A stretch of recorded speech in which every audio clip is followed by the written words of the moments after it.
All right, welcome back to another episode of Harmonious at Lunch. I am jacked up for this episode. We're talking about my jam. We're talking about processes, process management. If I put some of you to sleep already, I'm sorry. We're going to make this fun. I promise.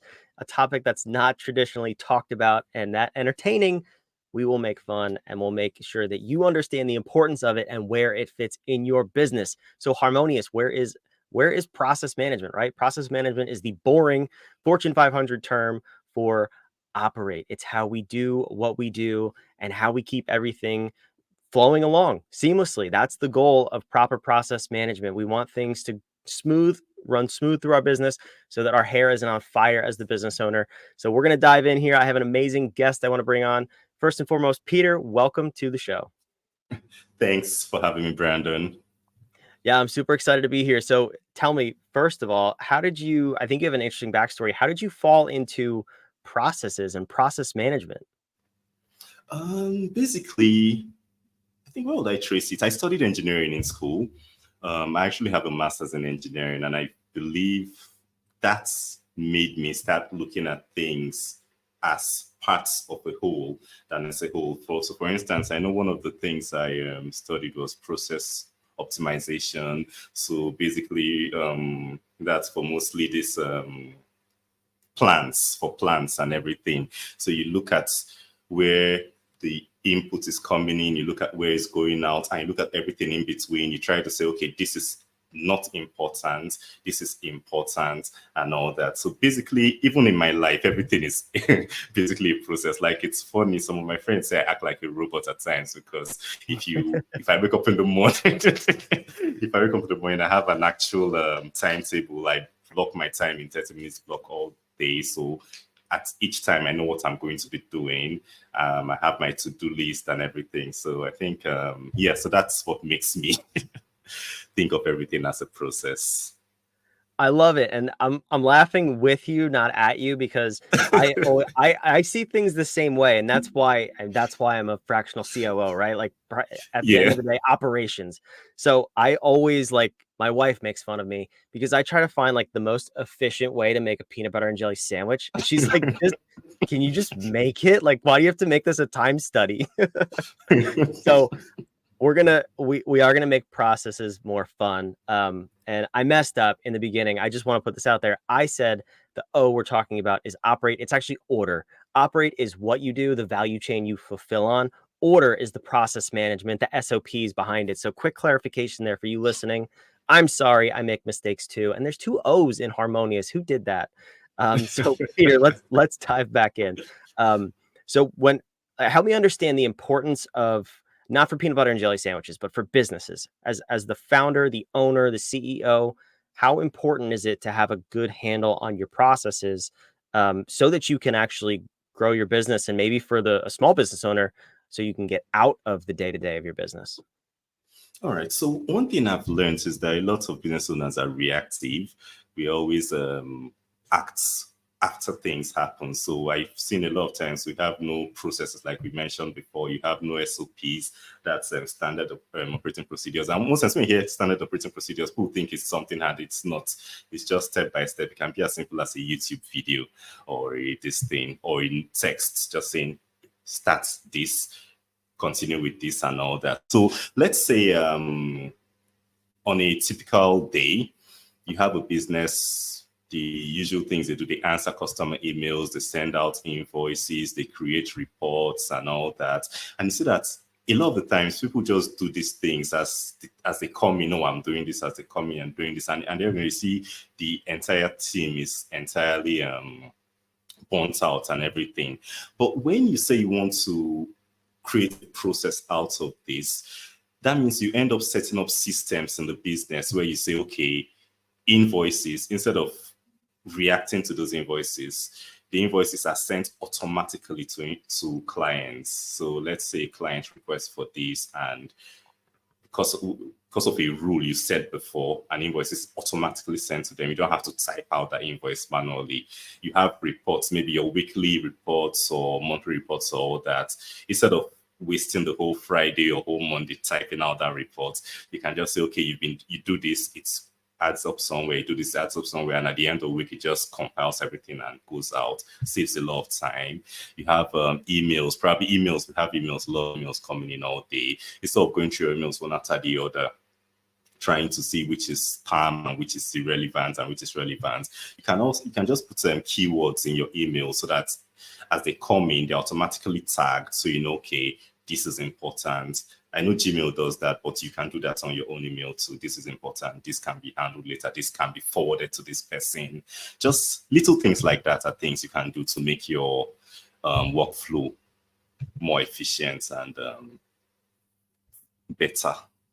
Yeah, I love that. I mean, at the end of the day, efficiency is the name of the game. If we're both doing the same task and I can do 3 times as much as you, I'm going to win. Like hands down. That's all there is to it. And it's the same in business. If you can get more output for the same input, you will just by nature win.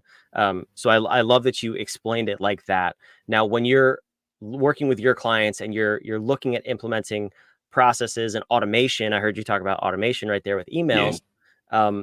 What are some of the things you take into account when you're observing the process as a whole and then determining what can be automated, eliminated, streamlined, all of the different things that goes into it? What's your process to, go through that process with your clients? Okay, so basically, when you're trying to think of what should be automated or eliminated and all that, you can ask different questions. You can look at the entire workflow. You can look at what things are done over and over and over again. Those can be automated. You can look at those things that take so much time to do. Those can be optimized. Okay, this preparing this report takes so much time. Okay, why does it take so much time? That can be optimized. You can look at the things that the customers complain about repeatedly. Okay, so why did they complain about this today? Why are they complaining about it again? You can look at that and say, okay, there's something wrong with how we are carrying out that task. Let's look at it and let's look at what we can add or we can remove to get rid of those complaints and give better service to the customers. So basically that's. Yeah. Now I want to touch on that too, because that's so important in the conversation of automation, where I believe a lot of people get it wrong. It's something we always talk about here at What If. I want to hear your take on it. You're already headed in the same direction that we usually go, but a lot of people look at automation as like the quick fix, and I'm not talking AI. I just mean like automating processes. Yeah. It's like the quick fix or how to get more efficient and make more money. But a lot of times people forget about the end user and they automate tasks that actually end up hurting the customer or making the customer do more work. I'll give you an example. My accountant, and you've heard my business partner Sean say the same story. Different accountant, same story. They've automated their client process to fill out tax returns.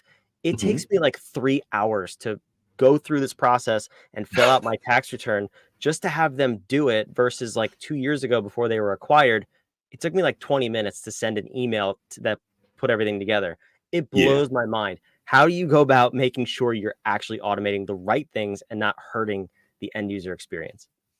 I think when we were mentioning that, it reminded me of my experience these days with a lot of these AI chatbots which people use for customer service. You have a problem, you go on and they just take you in circles and they don't solve your problem. Yeah. And they don't solve your problem. So I think one thing we need to remember is when we are talking about these automations and co, a lot of times we're talking about saving time and saving money for the businesses. But like you said, the customers are the people who keep the business alive. They're the ones who bring in the money. And a lot of times we forget about them. Like you said, with the tax returns from 20 minutes to 3 hours, that's something else. Like I'm sure you're thinking of leaving that accountant right now. So. If anyone has an accountant recommendation, please put it in the comments. Yes, I think basically when we're looking at the business, we should also look at, we should look more at the customers, look more at the clients. Okay, how does this make the customer's life better? How does this create less friction when they work with us? How does this make, just basically make it easier for the client to work with you. I think that should be paramount over what it saves the business and all that. I love this. I can already tell we're on the same page, and the reason I asked it is because a lot of people don't say that. They say just no, the business needs to be more efficient and profitable. But like you said, if you don't have customers, if you don't have happy customers, you don't have You won't have a income. business. You don't have income, you don't have profits at all. So yeah, I mean, let's put the pieces together. And that's what Harmonious is about. We understand that these 10 disciplines exist in business. What we teach and preach is how they're linked and how to leverage those links. So one of those links, like you said, is between order, which is processes, what we're talking about, and analyze, which is where we put customer service, because that is a metric that you need to be tracking and on top of, especially if you care about your customers, which I hope you do as a business owner, but that's a topic for a different day. So let me ask you, Peter, in terms of analyzing metrics and relating that back to what you're doing with process automation and process management, what are some of the things that you take into account? And maybe you can give us a story of exactly how you've done this with a past client, but what are some of the numbers and metrics you're looking at when you implement processes and automation? All right. So when you're implementing process and automation in the business, there are different things. Like backstage, we're talking about a textile manufacturer I worked with before. What they do is they manufacture the textiles and they bring them in, and then we're using paper for everything. And one thing they had issues was that the time between when the goods come in and when the goods go out. That's number one. Then second thing that was that the owner used to live away from where the business was. So whenever he had to get reports, he couldn't get real-time reports. He would have this probably a week or 2 weeks before, okay, he wants to know what's happening here, how much inventory they have. He would have to wait for a while before he gets that report. So when you so now things like that are things that we had to look at in that case from the aspect of the business. Then for the when you talk about the what do you call it, for the customers, let's say you can talk about a typical restaurant. You have issues where someone comes in, they place an order, and they have this amount of time between when the order is placed and when the food is ready. There are a lot of things that happen in that gap that can cause that delay. So sometimes maybe some ingredients are not pre-prepared. The communication, I know some of them, some restaurants have the waiters and the runners. So the waiters take the order, the runners go in between the kitchen and the tables. Then you have, what do they call it? You have different things that can be done to make all those things faster, make it easier for both business owners, like I mentioned before, and the end users, the customers. Yeah, absolutely. I love those things that you compared it to. And I think that's why, we get a lot of flack sometimes that we put customer service in metrics. But if you think about what Peter just said, let's take the restaurant example. So between when a person comes in the door and then gets seated to the time where they get their entree, if this is a normal sit down restaurant, it's probably 25 to 45 minutes, somewhere in there. Well, the metric that you could use as a leading indicator versus a lagging indicator is how many times does the wait staff, like Peter said, go to the table? How many touches are there to boost the customer experience so that you can ensure on the back end the customers are happy? So customer service, that is a lagging indicator. You can't change how they feel after it's over, but you can proactively go to the table, give them bread, refill their waters, offer them wine, whatever it may be. Exactly. And that's why it's a metric. And that's how these things, that's a process though. And that's what we're talking about here. That's how all these things tie together. So I love this conversation. You could tell I could nerd out about this for 3 days. But I want to, if people do want to go deeper on processes, process automation, I love that you have a space for this. Tell me a little bit about your podcast, and I'll put the website on the screen and in the show notes if you're watching and listening. But tell me about what you're talking about over there. All right. So the work we do for clients is through my business, like I mentioned earlier, that's Target ICT. But the thing is that at the end of the day, we can't serve everybody.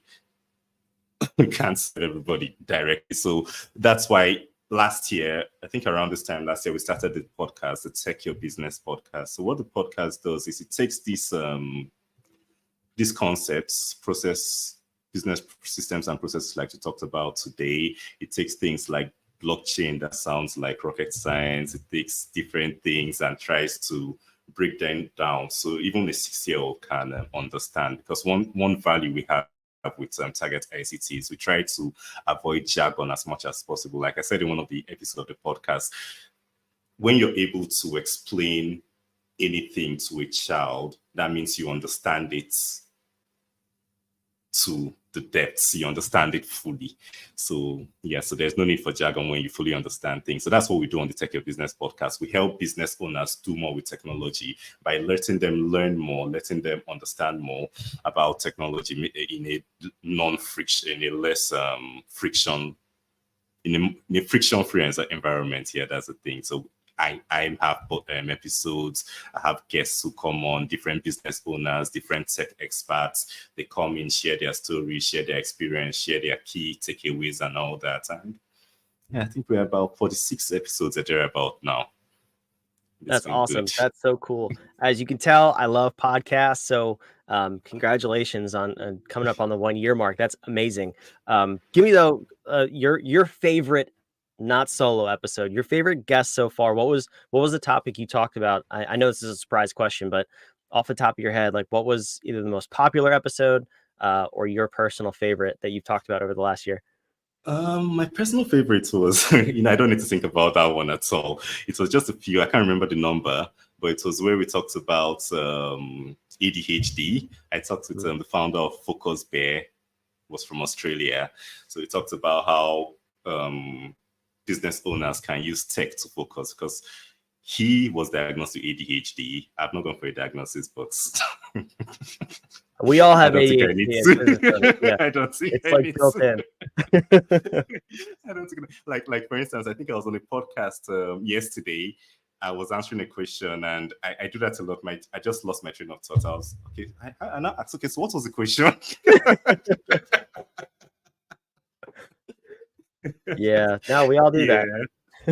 Yeah, so basically, I think I love that this because I could relate. When I talked about my timetable, he showed me his paper timetable, because when you use the phone, it's full of distractions. You might want to check a timetable and you end up in Instagram. So at least the paper doesn't do that to you. That's so awesome. I love that. I'm going to go check that out, and I'll figure out what episode it is. I'll link to wherever you're listening or watching this. I'll link it down below so you can go check out Peter's podcast. The website's on the screen, techyourbusinesspodcast.com. Peter, this has been awesome. Other than the podcast, where can people find you? Can we follow you on social media or anything? Oh, yeah, you can. I think I'm most active on LinkedIn. So my LinkedIn is just my name, linkedin.com/in/Peter Banigo. So that's where I'm most active. I barely post anywhere else. Awesome. Yeah, we'll be sure to follow you and tag you when this goes live and we restream it here. But Peter, thank you so much for coming and jamming with me a little bit about processes and the order of your business, if you will. We love that this is a conversation we get to have as part of what we do every day and what Peter gets to do every day. It's so important. If you leverage this part of your business, you can free yourself as the owner and the founder. You can get out. You can do those bigger, higher level things. This is the freedom. But as a matter of fact, we had a podcast episode on this with me and Sean a few weeks ago. The ticket to freedom is proper process management, and that's for you and everybody in your company. So go listen to Peter's podcast. Go check it out. See how you can leverage tech to get out of your business. Peter, thank you again for coming. This has been so fantastic. I hope to talk to you again soon. Definitely. Thanks for having me on the podcast. All right. And for you listening, watching, wherever you're listening, subscribe, like, follow, all of those beautiful things. Comment down below. We want to hear your thoughts, what you think. How are you using processes and managing and optimizing your process management in your business to get out of the day-to-day? Or do you need some help? If you do, we can connect you to Peter. We can help you. We just want to get you free from doing the stuff that is repetitive and over and over and over and sucking your soul out of your business. Don't do that. So thank you for listening. We'll see you on the next episode of Harmonious.